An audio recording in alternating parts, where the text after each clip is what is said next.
April 1, 1945. Pre-dawn Philippine Sea, east of Okinawa the ocean is calm, almost unnaturally so. A thin layer of mist hangs low over the water, blurring the horizon into a pale grey line. A lone American destroyer cuts slowly through the darkness, far from the safety of the main fleet. Its silhouette is small, exposed. Inside the ship there is no silence. Radar screens glow softly inside the Combat Information Center, green lines sweeping in perfect circles. Headphones crackle with static. Every man watches the screen more than the sea. Then a blip appears, then another. Then several more, closing fast. No aircraft are visible yet. No engines heard, but the radar knows they are coming. Hundreds of miles away, Japanese pilots lift into the sky believing they will strike without warning. They have trained for this moment. They expect surprise. They expect confusion below. They do not know they have already been seen. As the destroyer signals the fleet and fighter squadrons scramble into the air, the ocean remains calm. But the war has shifted quietly, invisibly, toward a confrontation shaped not by sight or sound, but by machines and decisions made long before this morning. The war before the radar pickets. By the end of 1944, the Pacific War had entered a phase of exhaustion and imbalance.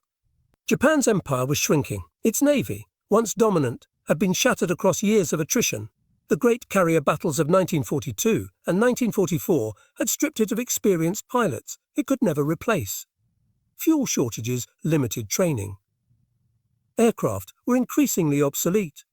Yet the war was not ending, Commander. It was hardening. For the United States, momentum was undeniable but costly. The island-hopping campaign had pushed American forces ever closer to the Japanese home islands. Saipan, Tinian, and Guam were now in American hands. From their airfields, B-29 bombers struck Japan itself. But the closer the US Navy moved, the more desperate the resistance became.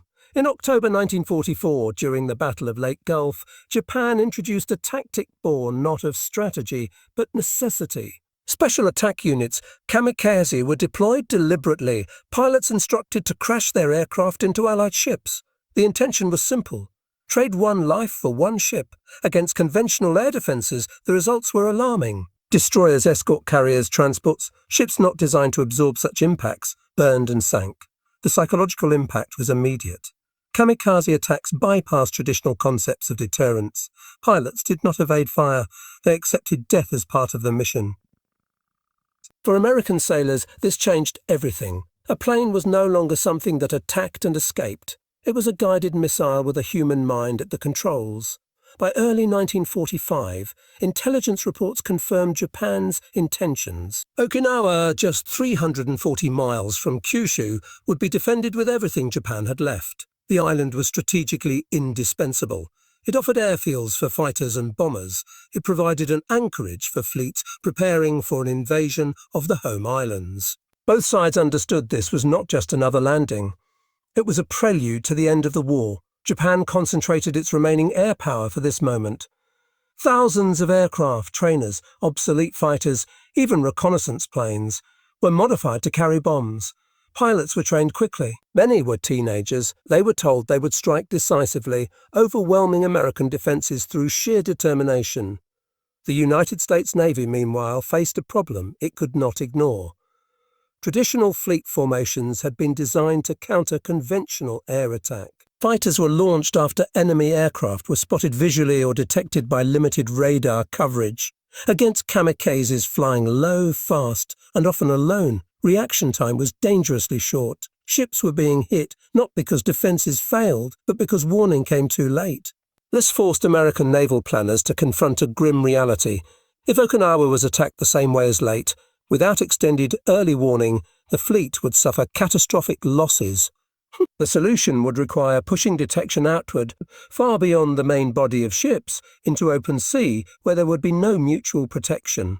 It was here, in this narrow gap between technology and survival, that a new and dangerous role emerged for the US Navy, one that would place small destroyers directly in the path of Japan's final air offensives, long before the enemy ever came into view.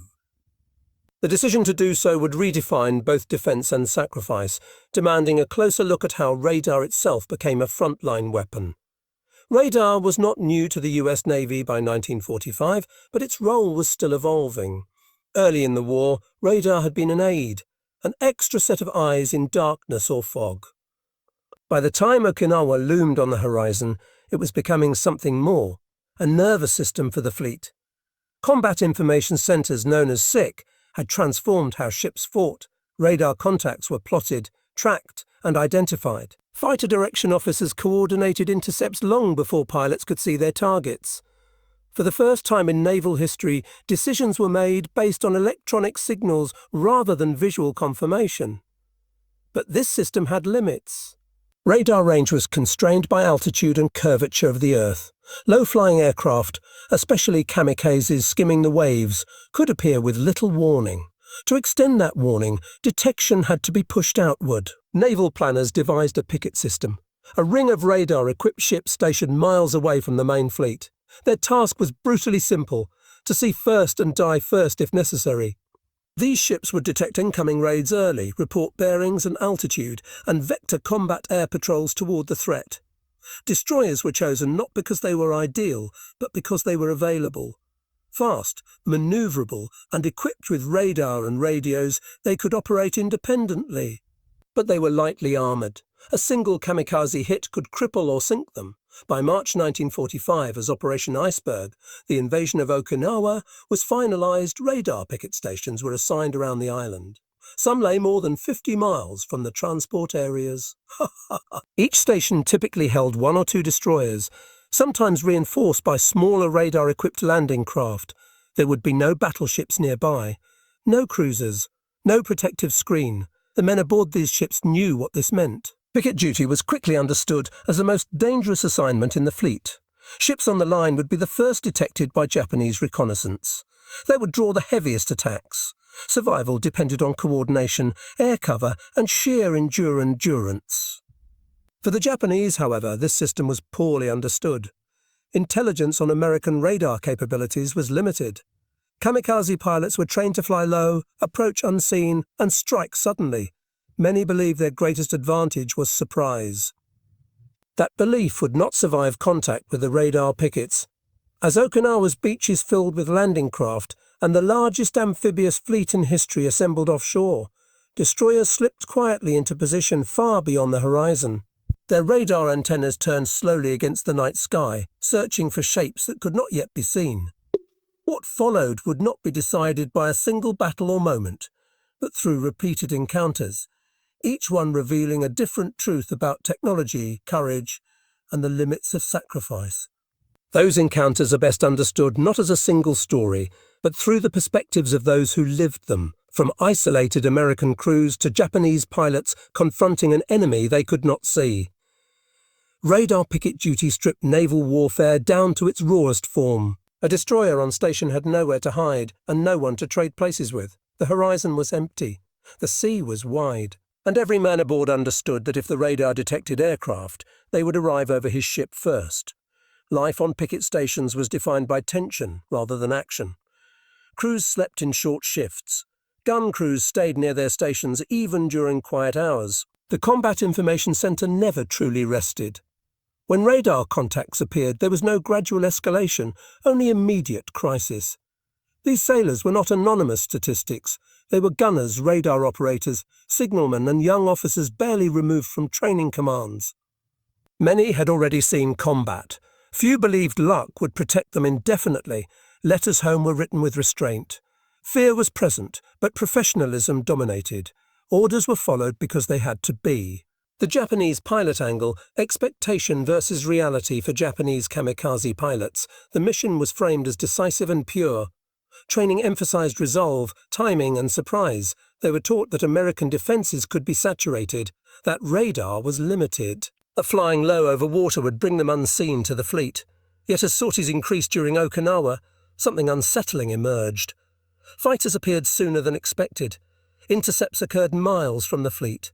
Aircraft were attacked before targets were visible. Pilots reported being engaged by Hellcats and Corsairs long before they believed detection was possible. The shock was not just tactical, it was conceptual. An enemy that could see without being seen undermined the foundation of the kamikaze strategy. Surprise, once assumed, was no longer guaranteed. Radar did not fire shells. It did not explode. Yet its presence changed outcomes before weapons were used. The ability to detect, track and coordinate turned time into a defensive asset. Minutes became lives. Distance became protection. But radar was only as effective as the ships that carried it, and those ships paid the price for extending the fleet's vision.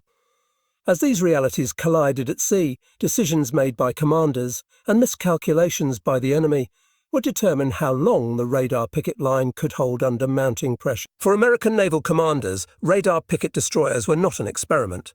They were a necessity born from arithmetic. Without early warning, fighter direction collapsed. Without fighters, the fleet would bleed. The picket line was never meant to be safe, only effective. Admiral Raymond Spruance and his planners understood the cost. Reports from Leyte had already shown what kamikazes could do to unprepared ships. Okinawa demanded a different posture. Protection of the transport areas, carriers and battleships required sacrifice at the perimeter. The decision was deliberate, clinical and informed by loss projections that no commander spoke of publicly. Orders reflected this realism. Picket ships were reinforced with additional anti-aircraft guns where possible. Fighter cover was prioritized. Rescue vessels stood by. But none of this changed the core truth. Destroyers on radar stations were expected to absorb the first and worst of Japan's remaining air power. Leadership did not remove danger. It redistributed it. Japanese command underestimated the implications of American radar integration. While individual pilots noticed earlier interceptions, higher-level assessments failed to fully adjust tactics. The belief persisted that volume and sacrifice would overwhelm defences. Radar was seen as an obstacle, not a decisive barrier. This misjudgment was costly. Kamikaze attacks became increasingly fragmented. Pilots were intercepted singly or in small groups. Coordination suffered. Aircraft were lost before reaching target areas. The very dispersal meant to confuse defences instead made detection easier. Japan's reliance on spirit over systems met an enemy that had fused technology with doctrine. At the heart of the radar picket story lies an uncomfortable contrast. Japanese pilots were expected to die to inflict damage. American sailors were expected to endure danger so others might live. Both were framed as duty, both carried weight. What one strategy consumed its own future, the other sought to preserve it.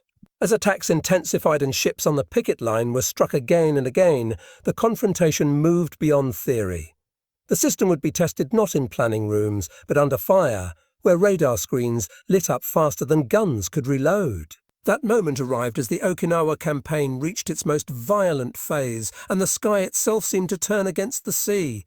April 1945 became a test of endurance, unlike anything the US Navy had faced before. As ground fighting raged across Okinawa's ridges and valleys, the sea around the island turned into a killing ground defined by repetition. Day after day, radar operators watched their scopes fill with contacts.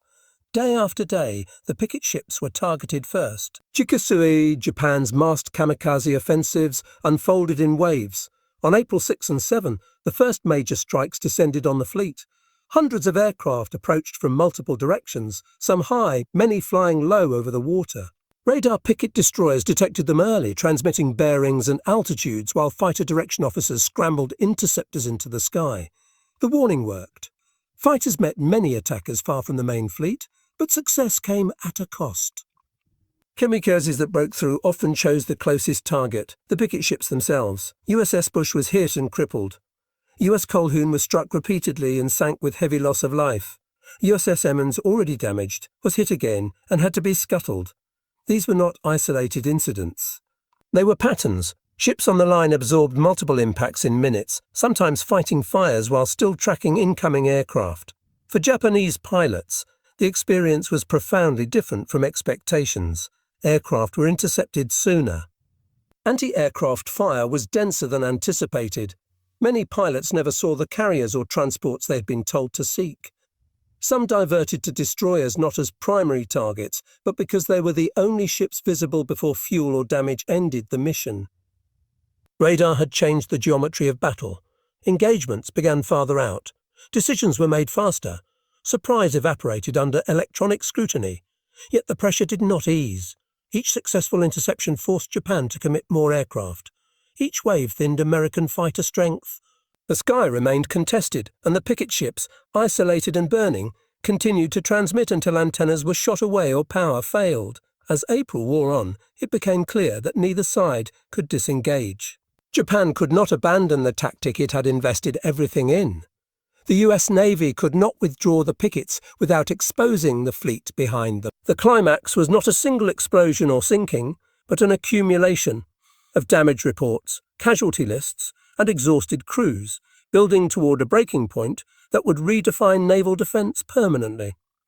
By mid-April 1945, the battle around Okinawa had settled into a grim rhythm. Radar contacts appeared almost daily. Combat air patrols launched again and again. The distance between detection and destruction shortened, not because radar failed, but because the sky was saturated. Japanese commanders intensified Kikusui operations, committing aircraft in numbers that strained what remained of their air strength. Some sorties launched at dawn. Others approached under cloud cover or at wave-top height. The intention was to overwhelm radar operators and fighter controllers through sheer volume, but the system held. Radar picket destroyers extended the fleet's warning time by critical minutes. Those minutes allowed fighters to climb, position, and intercept. Even when kamikazes broke through, many were damaged or deflected. Ships that would have been struck at anchor or in transport areas were spared. The cost, however, was concentrated brutally at the perimeter. Between April and June 1945, radar picket ships suffered disproportionate losses. Destroyers such as USS Laffey endured repeated hits, yet remained afloat through damage control and discipline. Others were not as fortunate. Japanese pilots encountering interception earlier and more consistently adapted in limited ways. Some flew higher, others attempted night approaches, but the fundamental problem remained unchanged. Radar denied them invisibility. Many pilots reported being attacked without ever seeing their intended target. The emotional shock of this, surprise reversed, undermined morale as much as it reduced effectiveness. This was the turning point, not because kamikaze attacks stopped. They did not, but because their strategic impact diminished. They inflicted damage, but they no longer threatened collapse. The fleet endured. Okinawa remained supplied. Airfields were secured. The radar picket line, though battered and bloodied, had proven its worth. By June, Japanese air operations dwindled. Fuel shortages worsened. Aircraft inventories collapsed. The final kamikaze sorties lacked coordination and reach. The invisible wall offshore had done its work. What remained was to measure the cost of that success, not in abstractions, but in ships lost, lives ended, and doctrines rewritten in the aftermath of the most intense naval air defense campaign in history. When the Okinawa campaign ended in June 1945, the scale of destruction at sea was unmistakable. No other naval operation of the Second World War subjected ships to sustained aerial attack for such a prolonged period. And nowhere was that pressure felt more intensely than along the radar picket line. American losses told a stark story. Dozens of ships were sunk or damaged by kamikaze attacks during the Okinawa operation. Radar picket destroyers suffered disproportionately. Several were sunk outright. Many more were damaged so severely they required months of repair. Casualties among picket crews were high, with some ships losing large portions of their complements in minutes. Official Navy assessments acknowledged what sailors already knew. Picket duty carried the highest risk assignment in the fleet.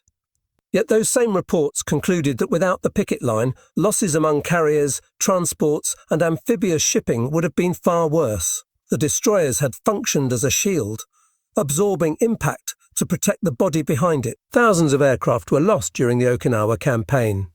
Many never reached their targets. Fuel shortages and attrition reduced sortie effectiveness with each passing week. The kamikaze strategy, intended to reverse Japan's fortunes, instead consumed the nation's remaining air strength. Post-action analyses revealed a sobering truth.